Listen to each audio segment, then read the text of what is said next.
अगर आप सरकार से सीधे कोई जानकारी हासिल करना चाहते हैं तो कैसे संपर्क करें? सोशल मीडिया तो एक माध्यम है ही, लेकिन केंद्र सरकार एक और पहल करने जा रही है और इस पहल के तहत सरकार आपको सीधे फोन करेगी। जी हां, आपके मोबाइल पर कॉल आएगी, 1921 नंबर से ये कॉल की जाएगी और कोरोना के लक्षण और इसके फैलाव के बारे में फीडबैक लेने के लिए ये कॉल की जाएगी सरकार की तरफ से। ये एक नई पहल है। इसके साथ ही केंद्र सरकार ने एक ट्विटर सेवा भी लॉन्च की है, जिसके माध्यम से कोरोना से जुड़े सवालों के जवाब फौरन मिल पाएंगे। सरकार की कोशिश है कि इस ट्विटर सेवा के माध्यम से सरकार बड़े स्तर पर लोगों से जुड़कर उनकी मदद करे। इस सेवा का ट्विटर हैंडल है @कोविड इंडिया सेवा। इस हैंडल को टैग करते हुए लोग कोरोना के बारे में मदद मांग सकते हैं। इसके अलावा इस पर टेस्टिंग सेंटर्स और कोविड अस्पतालों के बारे में भी जानकारी हासिल कर सकते हैं। और इसी पर हमारे साथ जुड़ रहे हैं परिमल कुमार। परिमल, दो सवाल हैं इसमें।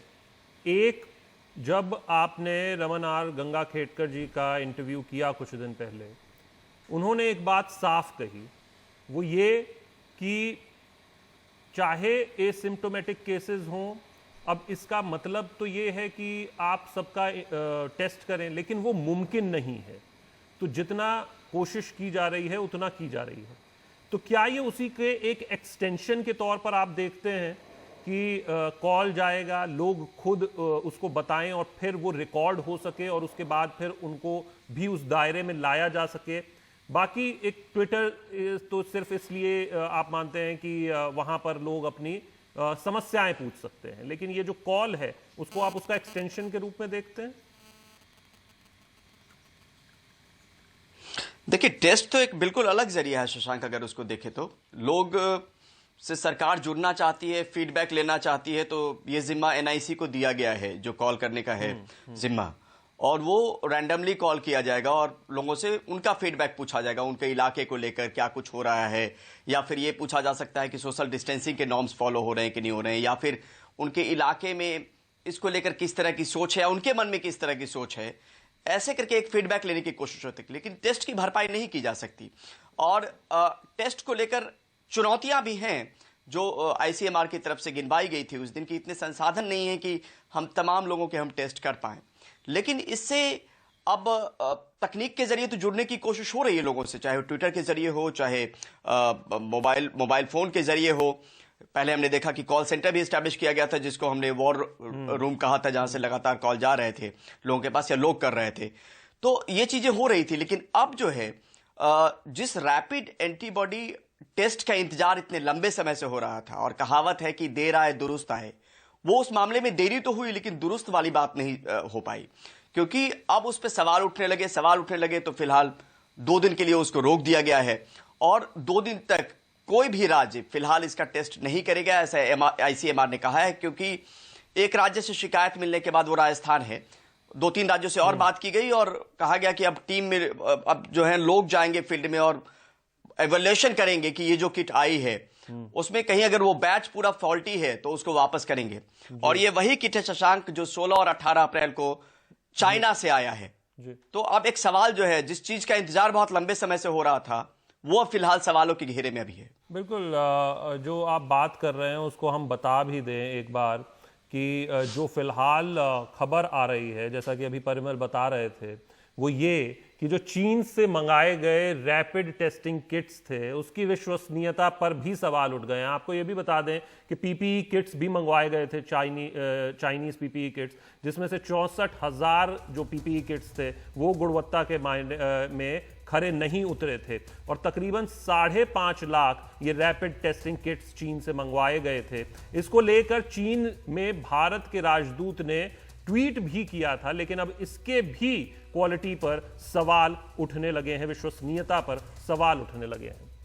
और यहाँ पर ये आपको बता दें कि राजस्थान सरकार ने सबसे पहले ये मुद्दा उठाया, क्योंकि वहाँ पर बड़ी मात्रा में ये रैपिड एंटीबॉडी के टेस्ट किट्स लाई गई थी और इसकी जो एक्यूरेसी है उसमें बहुत भारी अंतर पाया गया है, और इसी के चलते इनकी विश्वसनीयता पर, इनकी गुणवत्ता पर सवाल उठ रहे हैं। परिमल इस पर हमें ज़्यादा जानकारी देंगे।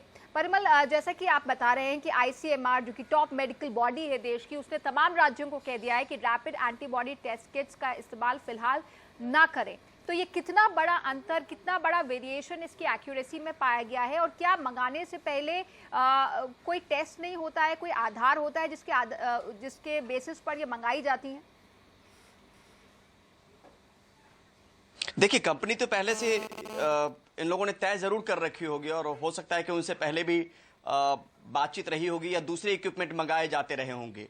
लेकिन गुणवत्ता को लेकर जो सवाल उठा, वेरिएशन आप इसी बात से समझ सकती हैं ऋचा, कि जो आदमी पॉजिटिव था आरटीपीसीआर टेस्ट में, जो सबसे एक तरीके से गोल्डन टेस्ट है अगर आपको पता करना है कि कोई मरीज कोविड का है कि नहीं, तो आरटीपीसीआर के पॉजिटिव मरीज को भी ये नेगेटिव शो करने लगा, और नेगेटिव को भी जब पॉजिटिव शो करने लगा तो फिर सीधे तौर पे आप सोच सकते हैं कि वो कितने कॉन्टेक्ट्स बनाएगा और कितनी चुनौतियां फिर आ जाएगी सरकार के सामने, पूरे तंत्र के सामने में।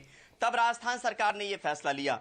इसकी एक्यूरेसी मुश्किल से 5% या 6% के आसपास थी, जैसा हमारी सहयोगी हर्षा कुमारी सिंह ने वहां से रिपोर्ट किया था। मैं बस जोड़ना चाह रहा हूं, वो ये कि रैपिड एंटीबॉडी ब्लड टेस्ट जो है वो वैसे भी अगर दुनिया भर की अगर हम बात कर रहे हैं तो वो अप्रूव्ड मेथड नहीं है, और वो इसीलिए नहीं है क्योंकि उसको रिसर्च बेस के लिए यूज किया जाता है, क्योंकि एंटीबॉडीज जब बनेंगी तो वो उसको पॉजिटिव दिखाएगा। और इसी वजह से जो आरटीपीसीआर टेस्ट है वो एक डिफरेंट टेस्ट है जिससे कि पता लग सकता है, और शायद यही वजह है कि रैपिड एंटीबॉडी ब्लड टेस्ट को अप्रूव नहीं किया गया है। देखिए, यहां पर शुरू से भी ये बात कही गई कि ये वो टेस्ट का जरिया नहीं है जिससे आप कोविड को पता लगा सके, बल्कि ये उनकी निगरानी के लिए, उनको सर्वेलेंस के लिए, उनके अपने पर्पस के लिए, या फिर उन इलाकों के लिए हॉटस्पॉट में जहां पे एक्सपोजर को पता करना हो तो रैपिड एंटीबॉडी टेस्ट उन्हीं जगहों पर कारगर है।